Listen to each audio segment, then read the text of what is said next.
بے حیائی کا سدباب خود کرتا ہے، کیونکہ اللہ حیادار ہے نا. تو جب زمین پر بے حیائی ہوتی ہے تو اللہ کو غیرت آتی ہے.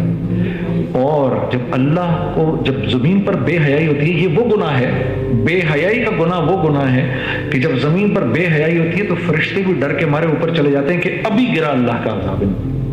وہ خوف سے اوپر چلے جاتے ہیں کہ اگر عذاب آئے تو ہم پر نہ آئے. قوم سبا کاشتکاری کی لائن کے لوگ، بزنس مین پیپل، اپنے بزنس پر یقین، اللہ کی کھلم کھلا نافرمانی، برباد کر دیے گئے. ہمارے ساتھ ایسا کیوں نہیں ہو رہا؟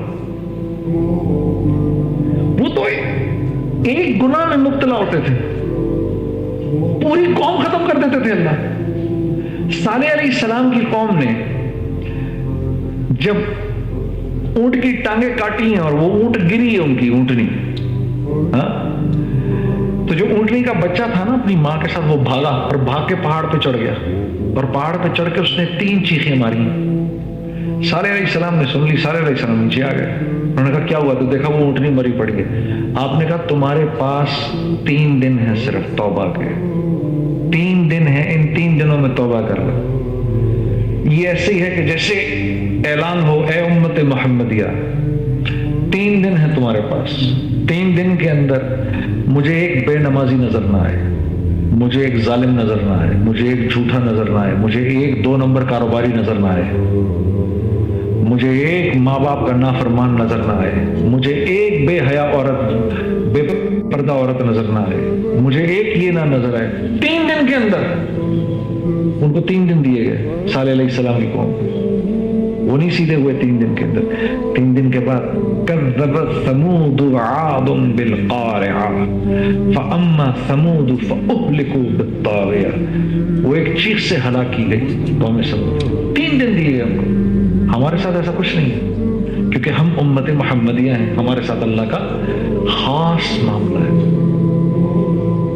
موسیٰ علیہ السلام کی قوم نے جب بچڑے کو سجدہ کیا نا، اس کے بعد بڑے روئے، 40 دن روتے رہے، ہمیں معاف کر دو، معاف کر دو. پھر آخر اللہ نے کہا ٹھیک ہے ہم تمہیں معاف کرتے ہیں، لیکن تمہاری معافی اس طرح قبول ہوگی کہ جس نے بچڑے کو سجدہ کیا اس کی گردن اتاری جائے گی، تو معاف ہے وہ. تو موسیٰ علیہ السلام کانپ گئے، یا اللہ تو ایسے ہی معاف کر دے. کہا نہیں، یہ معاملہ آپ کے ساتھ نہیں، یہ معاملہ محمد مصطفیٰ کی امت کے ساتھ ہے کہ وہ جب گناہ کر کے معافی مانگیں گے ہم ان کو معاف کر دیں گے، اس امت کے ساتھ. اس لیے آپ دیکھتے ہیں ہم پر ہلکے ہلکے عذاب آتے ہیں، چھوٹے چھوٹے عذاب آتے ہیں، چھوٹے چھوٹے عذاب آتے ہیں، بڑے عذاب نہیں آتے. وَلَنُذِيقَنَّهُم مِّنَ الْعَذَابِ الْأَدْنَىٰ دُونَ الْعَذَابِ الْأَكْبَرِ لَعَلَّهُمْ يَرْجِعُونَ.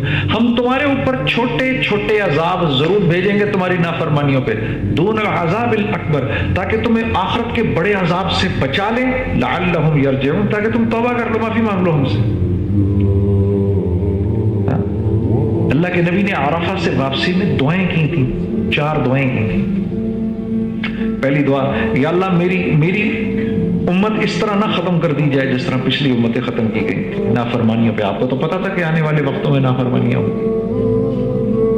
دعا قبول ہو گئی. دوسری، ان پر کوئی ایسا ظالم بادشاہ نہ مسلط ہو جو ان کو قتل کر دے، یہ بھی قبول ہو گئی. تیسری دعا مانگی، میری امت کے ظالموں کو معاف کر دے، یہ قبول نہیں ہوئی، یہ مزدلفہ میں جا کر قبول ہوئی. آپ نے فرمایا، اللہ رب العزت فرمایا ٹھیک ہے ہم تیری امت کے ظالموں کو بھی معاف کر دیں گے اور مظلوم کو اپنی طرف سے دے دیں گے.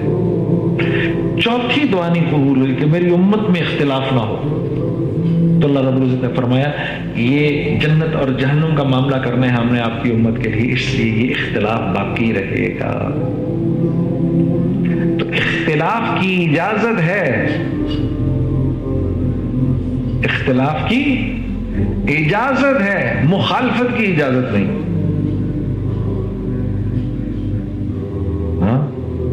آپ فلاں کے ماننے والے، میں فلاں کا ماننے والا، اس بات کی تو اجازت ہے. اس بات پر میں آپ کا دشمن بن جاؤں، اس کی اجازت نہیں.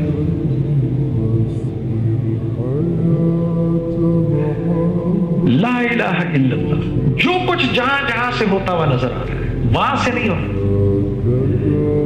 نبینا کو جا کے بولو، آنکھ دیکھتی ہے، وہ کیا کہے گا؟ نہیں بھائی، آنکھ تو میرے پاس بھی ہے، آنکھ نہیں دیکھتی، اس میں اللہ کا امر ہے، جو تمہارے لیے ہے کہ دیکھو، میرے لیے ہے کہ نہ دیکھو۔ جو بول نہیں سکتا اس کو جا کے بولو زبان بولتی ہے، وہ کہے گا نہیں، آپ کو اشارے سے سمجھائے گا زبان نہیں بولتی، میرے پاس بھی ہے، بولتی تو بھینس کی اتنی لمبی بولتی، زبان نہیں بولتی، اس میں اللہ کا امر ہے، جو تمہارے لیے ہے کہ تم بولو، میرے لیے ہے کہ میں نہیں بولوں۔ جو سن نہیں سکتا اس کو بولو کان سنتے ہیں، ارے وہ کہے گا بے وقوف، کان نہیں سنتے۔ جو پاگل ہے اس کو بولو دماغ سوچتا ہے، ارے وہ کہے گا تو مجھ سے بڑا پاگل ہے، دماغ ہی اگر سوچتا تو دماغ تو میرے پاس بھی ہے، میرے لیے صحیح سوچنے کا امر نکال دیا تو میں پاگل خانے میں ہوں، تو صحیح سوچنے کے امر کے ساتھ ہے تو اپنے گھر پر ہے۔ اسی طرح جسم کے اندر تو نظر سمجھ میں آ گئی بات، آنکھ نہیں دیکھتی، اسی طرح میں نے یہ بھی سمجھانا ہے مال سے کچھ نہیں ہوگا، یہ میں نے سمجھانا ہے اپنے آپ کو مرنے سے پہلے پہلے، حکومت سے نہیں ہوگا، طاقت سے نہیں ہوگا، کریں گے تو کون کریں گے؟ اللہ کریں گے، یہ سمجھانی ہے بات مرنے سے۔ اگر یہ نہیں سمجھ میں آئی، مرتے ہی حساب ہوگا، نیچے جیسی قبر میں جائیں گے منکر نکیر آ جائیں گے، من ربک، تیرا رب کون ہے؟ اللہ کے نبی نے فرمایا ان کی آنکھوں میں بجلیاں ہوں گی، ان کی آواز بادلوں کی کڑک کی طرح ہوگی، لمبے لمبے بال ہوں گے، دونوں کے ہاتھوں میں گرز ہوں گے، جیسے آئیں گے مردے کو بٹھا دیا جائے گا، روح واپس لوٹا دی جاتی ہے، وہ ایسے اٹھ کے بیٹھ جاتا ہے، یوں بیٹھ جاتا ہے، یہ حصہ اس کا ڈیڈ رہتا ہے، یہ ایسے بیٹھ جاتا ہے، ابھی اس کو لوگوں کے قدموں کی چاپ سنائی دے رہی ہوتی ہے واپس جا رہے ہیں، کہ وہ آ کے کھڑے ہو جاتے ہیں اور پوچھتے ہیں من رب، تیرا رب کون ہے؟ رب کس کو کہتے ہیں؟ جس سے پلنے کی امید ہو۔ رب کس کو کہتے ہیں؟ جس سے پلنے کی امید ہو۔ اب میں پیسے سے پلا ہوں یا اللہ سے پلا ہوں، یہ تو یہ دل جانتا ہے۔ یہ کون جانتا ہے؟ یہ دل جانتا ہے۔ زبان پہ تو کفر لگا دی جائے گی، یہ بول نہیں سکے گی، یہ دل بولے گا۔ اب اندر اگر اس کو اپنی دکان سے ہونے کا یقین ہوگا تو کہے گا اگر میں نے یہاں بولا دکان سے پلتا ہوں تو بڑا ماریں گے یہ، میں کہہ دیتا ہوں وہی جو دنیا میں کہتا تھا لا ادری، مجھے نہیں پتا، وہ کہہ دے گا مجھے نہیں پتا لا ادری۔ آسمان سے ایک آواز آئے گی کذبت، جھوٹ بول رہا ہے۔ پھر دوسرا سوال ہوگا ما دینک، تیرا دین کون سا ہے؟ کس مینڈیٹ کو سامنے رکھ کے زندگی گزاری ہے؟ کیا میرے نبی کے حلال کو حلال سمجھا، ان کے حرام کو حرام سمجھا؟ کیا میرے نبی کی بتائی ہوئی پاکی کو پاکی اور ناپاکی کو ناپاکی سمجھا؟ کیا چلے اس پر؟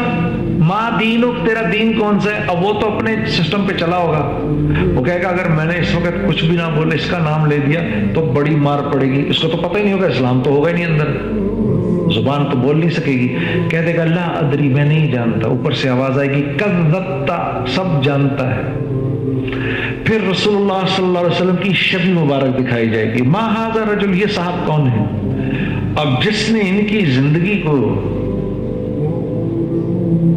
میں کامیابی سمجھی ہوگی، جنہوں نے ان کو اپنا مربی سمجھا ہوگا، جنہوں نے ان کو اپنا رہنما سمجھا ہوگا، جنہوں نے ان کی پوری زندگی کو سامنے رکھا ہوگا، وہ کہے گا یہ تو میرے نبی ہیں، ورنہ کیا کہے گا؟ لا ادری، میں نہیں جانتا۔ آسمان سے آواز آئے گی کذبت، جھوٹ بول رہا ہے۔ پھر تو جو اس کے ساتھ ہوگا میں اس کی ڈیٹیل میں نہیں جانا چاہتا۔ تو میرے عزیز دوستو، یہ ایک بہت بڑی حقیقت ہے جس سے ہم بالکل ناواقف ہیں، ہمیں یہی نہیں پتا ہم دنیا میں کیوں آئے ہیں، ہمیں کوئی آئیڈیا نہیں، کوئی آئیڈیا نہیں ہمیں۔ میں امریکن ویزے کے لیے امریکن ایمبیسی میں بیٹھا ہوا تھا، تو ایک نوجوان لڑکا میرے ساتھ بیٹھا ہوا تھا، suit tie jacket, gelled hair سب،